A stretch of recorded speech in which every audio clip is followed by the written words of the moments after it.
Europe is rushing to LNG as the substitute. Even Germany, which is the biggest gas consumer in Europe, they are now building out 5-6 floating terminals in order to import LNG. People are building import terminals in Italy, in France, in the Netherlands. But the problem is we are building all these import terminals in Europe, but we are not buying any more LNG. So basically the strategy is to build import terminals and buy LNG in the spot market, driving up the price. And when you are sourcing from the spot market, you're not really underpinning new supply of LNG because nobody is building LNG export terminals on speculation. Welcome to Smarter Markets, a weekly podcast featuring the icons and entrepreneurs of technology, commodities and finance, ranting on the inadequacies of our systems and riffing on ideas for how to solve them. Together, we examine the questions: are we facing a crisis of information or a crisis of trust? And will building smarter markets be the antidote? Welcome back to Winter is Coming on Smarter Markets. I'm Dave Greely, Chief Economist at Abex Technologies. Our guest today is Oystein Kalleklev, CEO at Flex LNG and Executive Chairman at Avance Gas. He'll be sharing his unique perspective on the European energy crisis and what it means for the LNG industry. Hello, Oystein. Welcome back to Smarter Markets. Hi, good to be back here. Yeah, when you were here with us last year, and I think it was about this time of year, you were discussing a European energy crisis, a natural gas crunch, and now it's a year later, and we've got an energy crisis in Europe that's just on a whole nother level. And I want to get your perspective on it from inside the LNG shipping industry. You know, we were talking with Susan Sackmar last week and noted the staggering bottlenecks in the European LNG market right now. There's a shortage of ships with shipping rates near $500,000 a day. There's also a shortage of floating regasification terminals to bring LNG into the natural gas pipeline system. And I've seen rates near $200,000 a day. $200,000 must be last month. Last month, it's come down. Yeah, so I was wondering if you could put these numbers into some context and what do they mean for the LNG industry and for European consumers? Yeah, it's a broad question, so thanks. Yeah, we were discussing the European energy crisis a year ago, so that was a long way ahead of the invasion of Ukraine in late February. So actually, the kind of the energy crisis started building, I would say, late summer 2021 in Europe. We saw that the inventories hadn't been built up. And actually at that time also the Asians were also busy buying LNG and resulting in kind of the LNG prices really spiking up, and the Russians hadn't built up their storage levels in Europe. And of course now today we understand the reason why they didn't do it. So we really saw in November the kind of the gas market ending up in a crisis situation a couple of months ahead of the invasion. So once you had the invasion, of course, things went ballistic. Despite all these problems, Europe's been actually very fortunate because we have had a lack of gas in Europe or globally, but with the shutdowns in China, so China has been really pulling back. Imports are down more than 20%. So if somebody were telling you that, okay, Europe is going to gobble up all the LNG cargoes and China is going to slow down 20%, you would think that the shipping market would be terrible. And actually, we saw something very similar in 2019. 2019, you actually had very healthy volume growth in the LNG market. It grew 35 million tons, and Europe bought 33 of that 35 million tons. And that really dragged down the shipping market in 2019 because you had shorter sailing distances. And China's economy cooled down in 2019 given the trade war with Trump. So this year we have seen something similar. Actually, volume growth has been a lot less, and the Chinese demand have faltered much more than we have ever seen. And this resulted in the LNG shipping market being actually terrible in Q1. First time ever we've seen the indexes, the freight indexes, being negative. So actually, people didn't pay you. The rates were less than zero, adjusted for fuel consumption. But then once the Ukraine war happened, of course, the risk premium in the market increased. People didn't want to be short ships. So freight rates started to go up after that happening 24th of February. And they went up a lot until another event happened, which was the Freeport explosion. And at that time, gas prices in US was becoming very expensive, $10 per million BTU. It doesn't sounds cheap in Europe, but in US it's quite expensive, and people were asking about export limitation. And once that explosion happened in Freeport, US gas prices fell 20% overnight. This also resulted in the shipping market becoming weak because Freeport is a pretty big export terminal. 15 million tons, that's 15 to 18 cargoes a month. So suddenly you have a lot of ships coming open in the market and really drag down the shipping market. And then now with Freeport seeming to be starting up again for some cargoes, at least partial in November, that's really blown up the spot market again. So you were mentioning $200,000 per day, but actually it's more like $400,000 per day for freight these days. So it's it's the strongest freight market ever. But actually, when you look at the product side, the product prices have come down a lot. So JKM, actually today, I guess the most focus is on the TTF. So TTF is, let's call it $45. It's so volatile, so it's hard to peg the number, but let's call it $45. So that's down from 100 at the peak. However, with this flow of cargoes into Europe, you have congestion issues. There's not enough regas capacity in Europe. So actually, having a slot at the regas terminal today is valued as much as the terminal, and I asked the cargo, because the cargo is $45 per million BTU, but you have to discount the LNG at around $20, $25 in order to get capacity at the regas terminal. That's crazy. In addition to that, we have intra-month contango of $2 to $3. So some people actually see if I can sell my cargo next month, I will be making more money. So today we have around 35 ships idling in floating storage, which is also tying up a lot of shipping capacity. And that's why the shipping market's been, just like the LNG market, incredibly volatile and of course very nice for those people who have either cargo or a ship. Right, and that volatility is just amazing. You really painted an incredible picture there of, what it's been like the past few years, and going from an incredibly tight market to a weak market and back and forth, and the bottlenecks. And I was just curious, how are you at Flex LNG navigating this moment and this set of market conditions? And what's a typical day like right now? It seems like there's so many things to deal with. Yeah, so our principal shareholder is John Fredriksen, who's probably the most successful shipping investor ever. Shipping is incredibly difficult to invest in because of the volatility. So if you do something wrong, it's easy to get bankrupt. But he's been doing this for more than 60 years now, and he founded Golar LNG back in 2000. He sold out of Golar in 2014, and then bought into Flex, and what our kind of investment thesis was to buy a lot of the new ships, because there's been a big revolution on the shipping side. Actually, until 15 years ago, all the new buildings were steam turbine.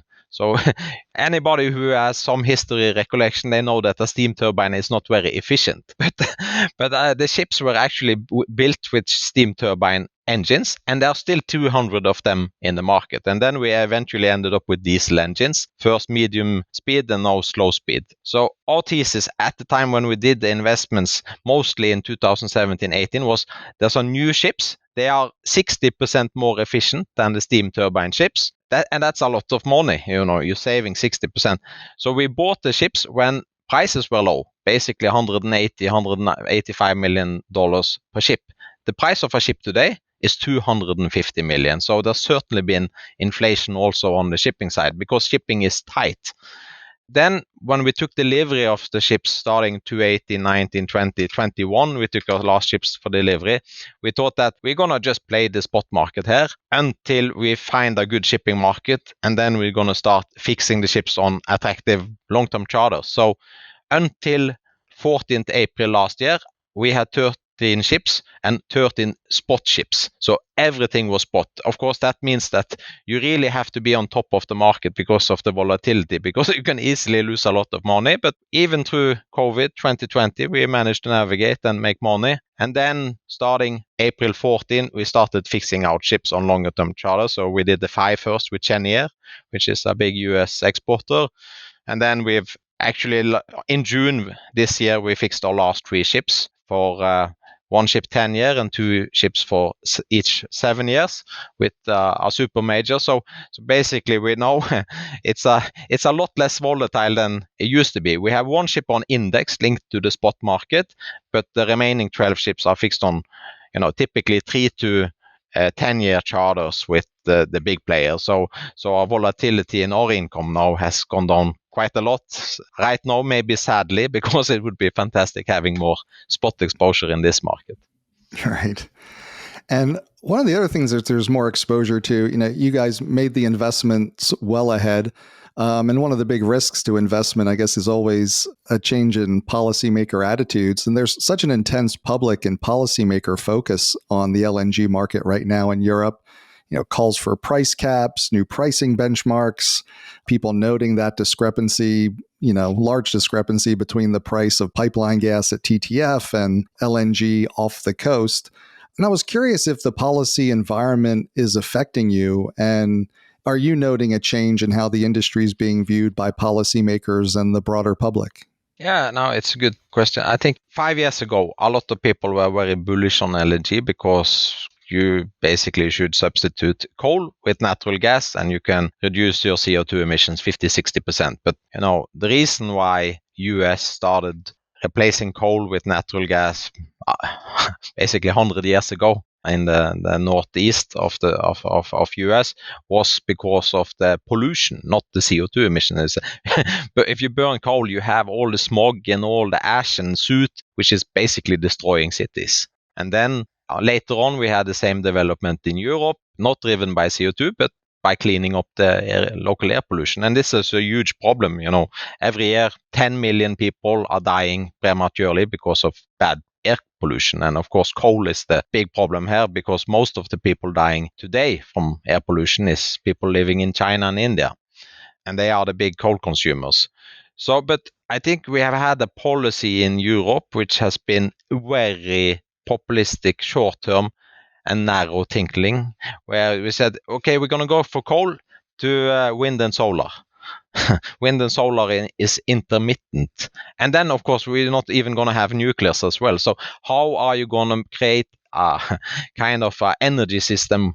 You can't build a lot of batteries for a big energy system. So they kind of just wanted to sidestep natural gas and just go directly for intermittent renewables. And this has created a lot of problems. Dunkelflaute is a word which has become common now, which is a German word where it's not that much wind and there's not that much sun. And that so and we had problems last year when the wind conditions in UK were very low as well. So, and I think people now realize also with the war in Ukraine, you really need gas. We've seen if lack of gas is creating a lot of problems, heating, also the industrials, agriculture, fertilizers.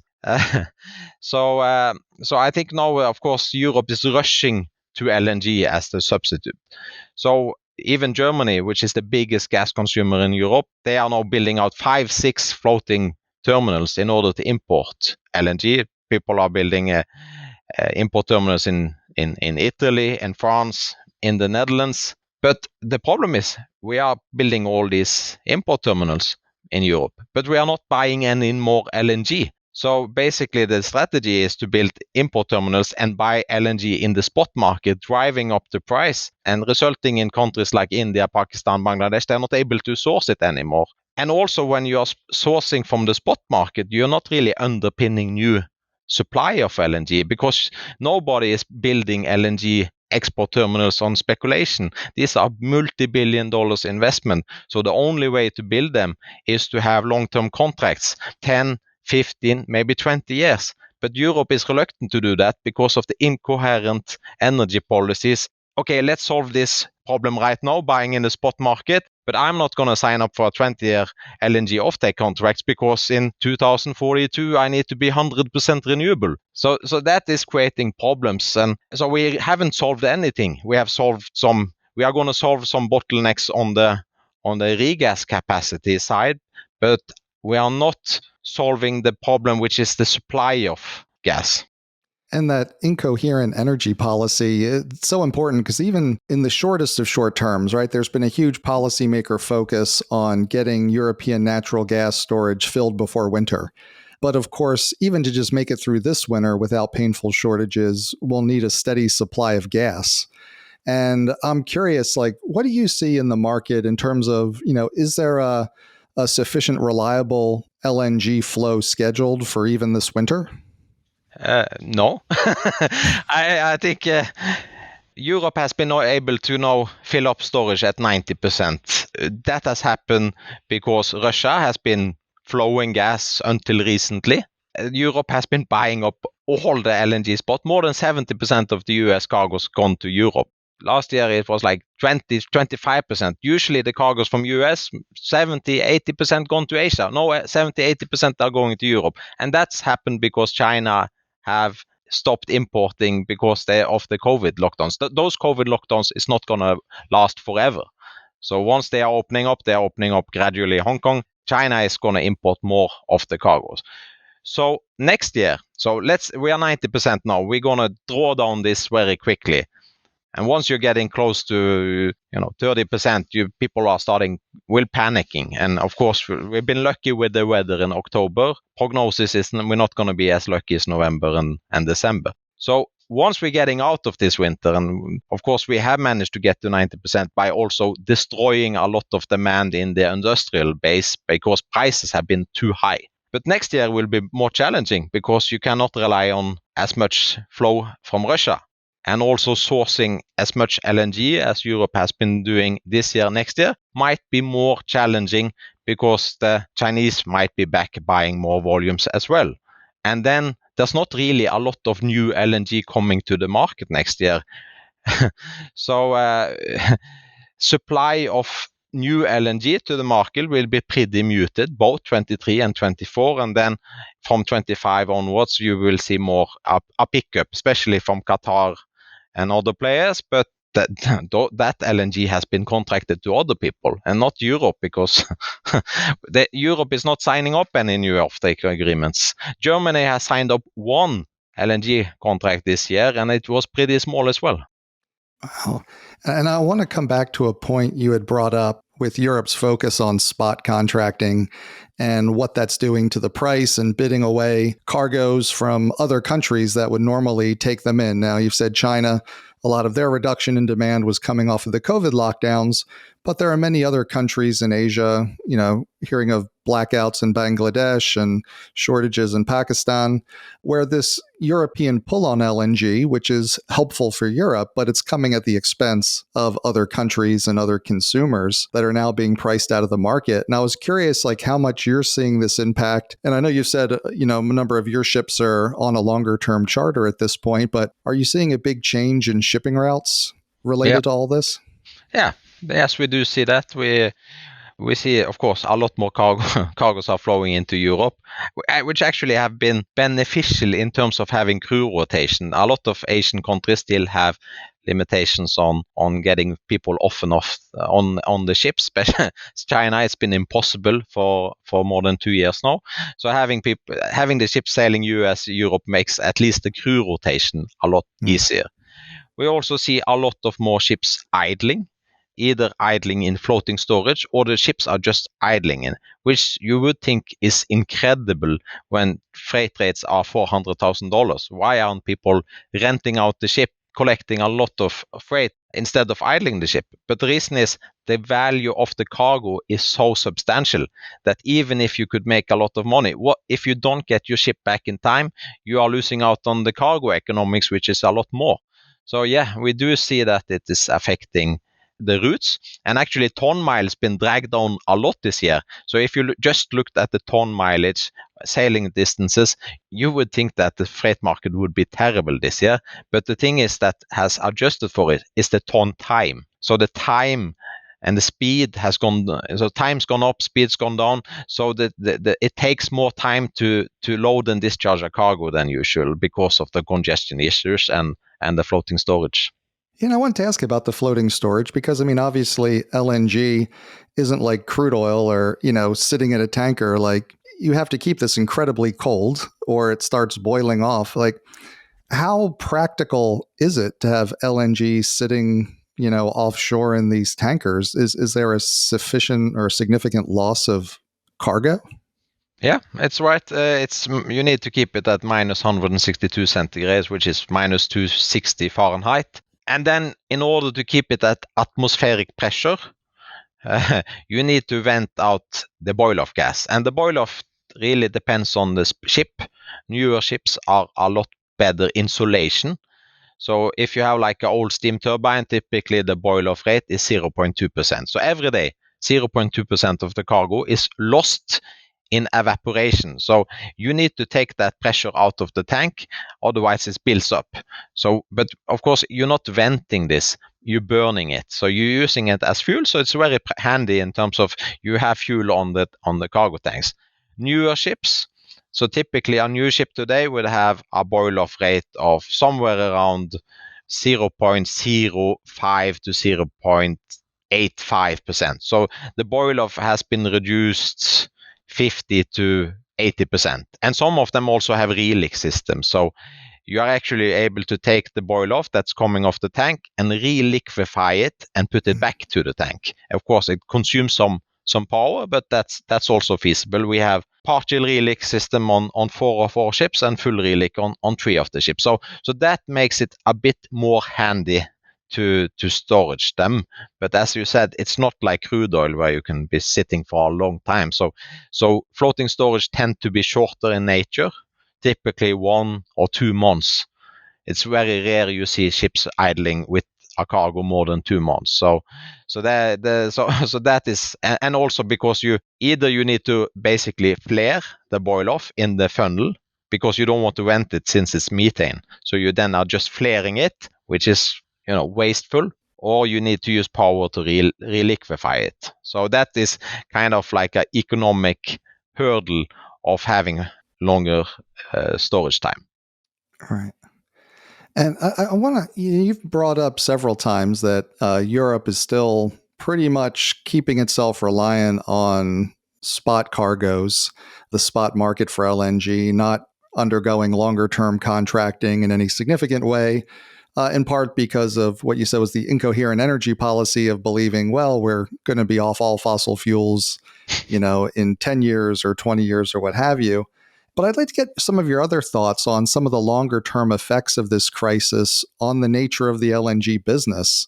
Do you see it as, having a long-term impact on the nature of the LNG trade? And like outside of Europe, is the structure and terms of contracts changing in response to the crisis? That's a good question. Talking about kind of the LNG spot market, that really developed in another crisis, which happened 11 years ago, which was the Fukushima. There was no spot market for LNG until Fukushima hit Japan.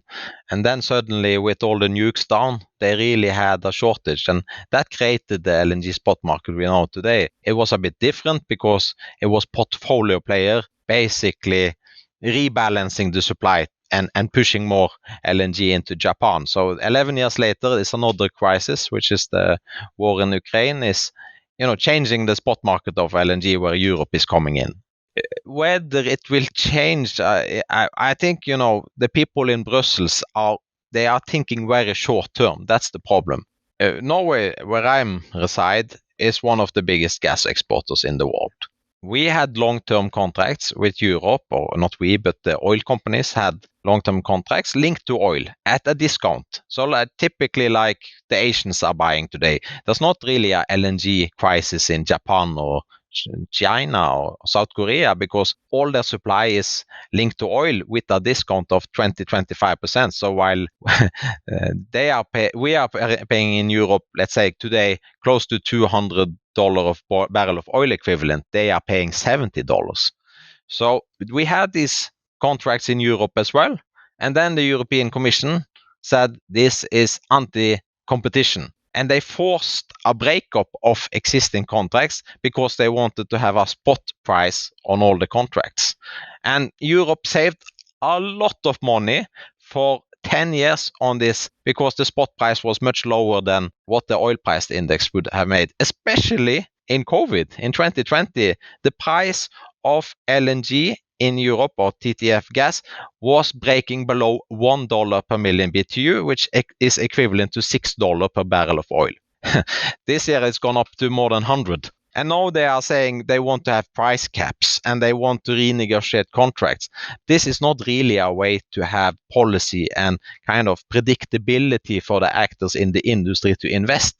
If policies are changing depending on market developments all the time, how are you going to invest? If you're going to invest in an LNG export plant today, you basically need to have a horizon of 25 years. You probably need to set aside 5 years to develop and finance and get the project going. And then you need at least 20 years to sell cargoes in order for this economics to work. But then if you have these kind of changes in policy all the time, how are you going to cope with it? And that's the problem, I think, in Europe. You need to kind of, if you have to be a bit more longer term. But then if you're saying that everything's going to be carbon neutral in 2050, I can understand that the utilities are not signing up on new contracts. And then there's not going to be more supply. So who are going to sign up on those contracts? Are we going to leave it then only to Shell, BP, Exxon? And they are taking the risk that Europe will be reliant on buying the spot markets cargo. Could very well be, but you're not incentivizing a lot of new projects by doing it this way. Rather, you should have like European buyers going to US and signing up 20 million tons, signing up 20 million tons from Qatar, maybe 10 million tons from some of the African exporters, and really doing a much bigger, because the Russian flows we are replacing are huge. Yeah, and do you see other countries, say outside of Europe, in Asia, South America, taking advantage and saying, well, we want to sign longer term contracts to ensure some reliability of supply for us, even if Europe's being short-sighted? Yeah, even with LNG imports down 20% plus in China this year. Last 18 months, of the 100 million tons of new SPAs, China has done 50% of it. So they are certainly signing up a lot of new contracts, and they have been doing well on that. They signed up a lot of contracts after the trade war with US as well, and they have been reselling those cargoes into Europe, because the beauty of the US cargoes are there's no they're fully destination flexibility. So Chinese who are buying those at Henry Hub plus $3. So even if Henry Hub is $8, $11 FOB price, can sell those cargoes into Europe at $30, $40, whatever the price is. So they're making a fortune on it. But they are thinking 20, 25 years. They're not thinking today all the time. Right. And do you see private players doing that as well, where they're saying, well, we'll secure LNG at a lower fixed price, and then we're going to take advantage of the optionality that we can resell it because we think there will be price spikes like this in the future? Yeah, these are the Shells and Exxon and Chevron and some of the trading houses like Trafigura and Gunvor. They are doing it as well because they see that the European buyers, they need gas, but they are not willing to sign up these long contracts. So they are buying portfolio of contracts. And then this is, of course, a bit more like the oil place. Germany Inc. is not signing up 5 million barrels of oil from some countries. Basically, it's market participants doing it.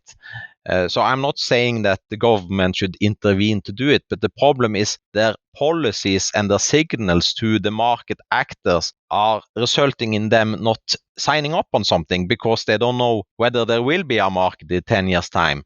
So it's the problem for the government or the policymakers in Europe is more that a lot of ambiguity and uncertainty they are creating. Right. And even with the talk of price caps now, private players aren't going to invest if they think that every time the price goes up and those investments begin to it's create very a nice return. today you're pushing the bill to somebody else, but then let's say you are developing a gas field here in Norway now, and usually almost everything has gone to pipe to Europe because it's very close situated. It's only one LNG export plant in Norway. It's very far in the north where the pipeline would be very long. But let's say you are investing in new projects today. Would you rather build a LNG plant instead of a pipeline? Probably, because you don't know. If suddenly the price goes up and Europe is starting saying that they want to cap the price, wouldn't it be better than having a LNG plant where you can just ship that cargo to Asia? So it's going to be good for me, which is in the LNG business, if everybody else, rather than building pipelines, they're building LNG plants instead. But it's not really the right policy. If you have a gas field short to market, pipeline is the most efficient. But for European politicians, they could very well undermine that by talking about these price caps. Right. And I wanted to ask you, in terms of the investment in LNG infrastructure, clearly we've seen periods lately where there weren't enough ships, weren't enough regasification. And I'm curious, is the investment in LNG infrastructure responding, or is this policy ambiguity stifling it too much? Like, are order books for new ships growing? What are your plans for growing your own fleet? Yeah, now, as I mentioned, this new building price has gone from 180 to 250. And actually, the order book is more than 40% of the fleet. And then that should worry any shipping investors, including myself. There's a couple of reasons for this. One thing is, of course, there's a lot of new projects. Qatar have today a nameplate capacity of their exports of 77 million tons per year. They're going to first stage now increase it by 33 million tons and then maybe add 16 tons on top of that. So the Qatar is probably going to order 100 ships altogether.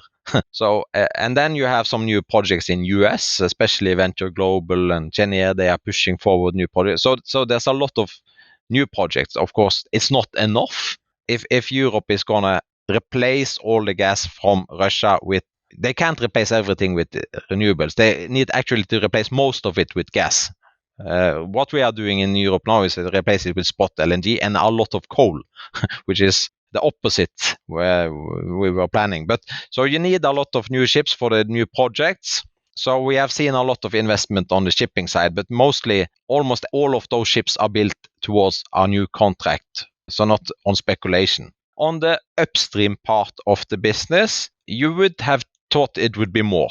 I think the problem is, as I mentioned, if you're doing these multi-billion-dollar projects, you really need to have contract coverage for 70, 80, 90% of the volumes. Otherwise, it's too risky to give it the green light with the cost. And then when you have the player that should be signing up the most contracts, Europe not doing it, that makes you reliant on the super majors and the traders that they are signing up. But they can't, Europe should probably sign up 50, 60, 70, $80 million, a million tons of LNG, and so far they haven't done that. So that is holding back investment on the upstream parts somewhat.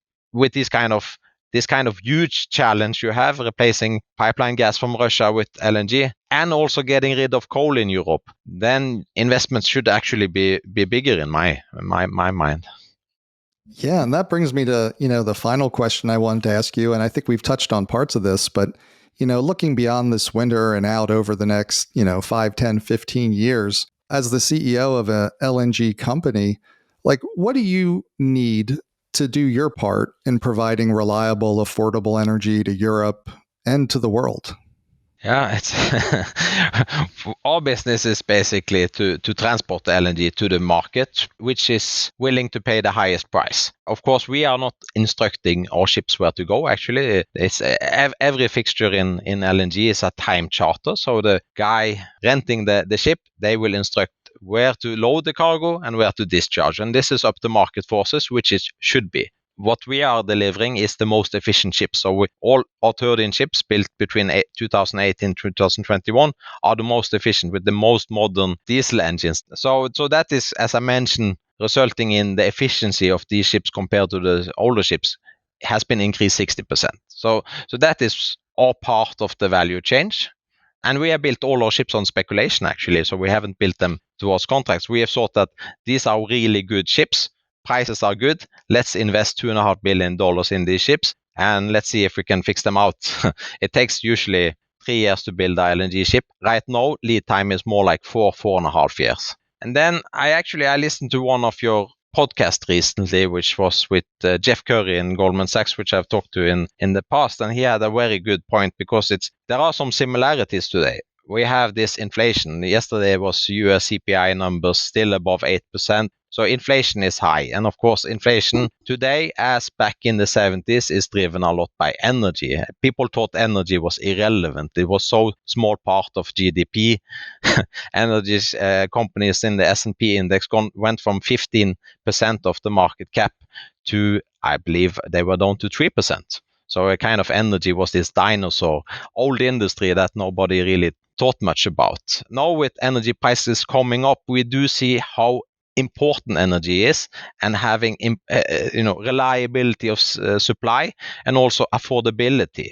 And then he mentioned something about, when inflation came down by Paul Volcker, he questioned, was it Paul Volcker who did it, or was it the capex boom in the oil industry after oil price took off after the OPEC crisis in the 70s? And it's a bit, I think we are at exactly the same point in time today. We have high inflation because of high energy prices, especially in Europe when it comes to gas. And how are we going to drive down inflation?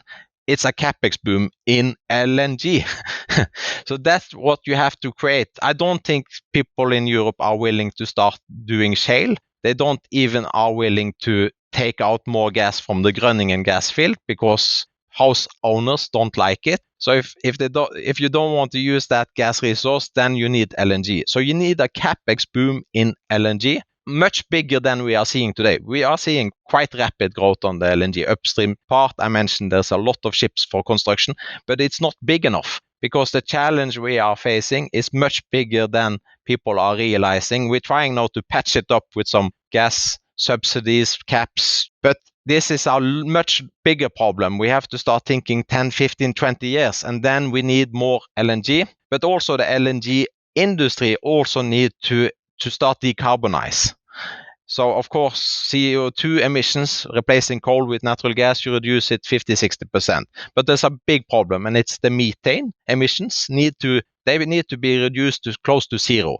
And that's, people say it's difficult, but it's possible. Equinor has reduced methane emissions to virtually nothing in their value chain. So it's about I think, you should have a price on methane as well. So getting methane emissions down, and then also on the upstream part, are you electrifying it in order to bring down emissions on the upstream part? I think every upstream project today have to start thinking about CO2 capture.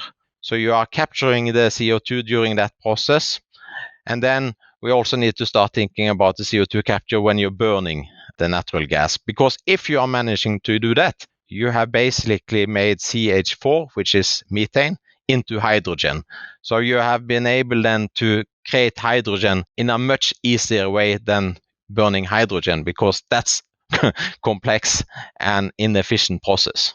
And for our part, I think, we're happy to invest in that story, but right now, with the LNG new building prices at 250 and all the ambiguity about policy, we are sitting on the fence like a lot of other people in the industry. Thanks again to Oystein Kalleklev, CEO at Flex LNG and Executive Chairman at Avance Gas. We hope you enjoyed the episode. Join us next week with Greg Schernow, Managing Director and Portfolio Manager for Commodities and Real Assets at PIMCO. We'll be discussing the energy crisis, inflation, and what it all means for investors. This episode was brought to you in part by Avance Exchange. Market participants need the confidence and ability to secure funding for resource development, production, processing, refining, and transportation of commodities across the globe. With markets for LNG, battery metals, and emissions offsets at the core of the transition to sustainability, Avance Exchange is building solutions to manage risk in these rapidly changing global markets. Facilitating futures and options contracts designed to offer market participants clear price signals and hedging capabilities in those markets essential to our sustainable energy transition. Avance Exchange, bringing you better benchmarks, better technology, and better tools for risk management. That concludes this week's episode of Smarter Markets by Avance. For episode transcripts and additional episode information, including research, editorial, and video content, please visit smartermarkets.media.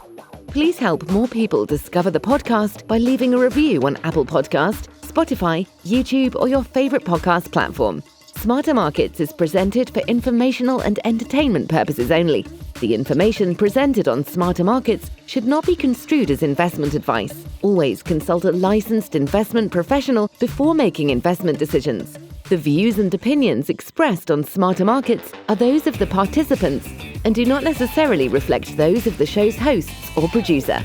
Smarter Markets, its hosts, guests, employees, and producer, Avance Technologies, shall not be held liable for losses resulting from investment decisions based on informational viewpoints presented on Smarter Markets. Thank you for listening, and please join us again next week.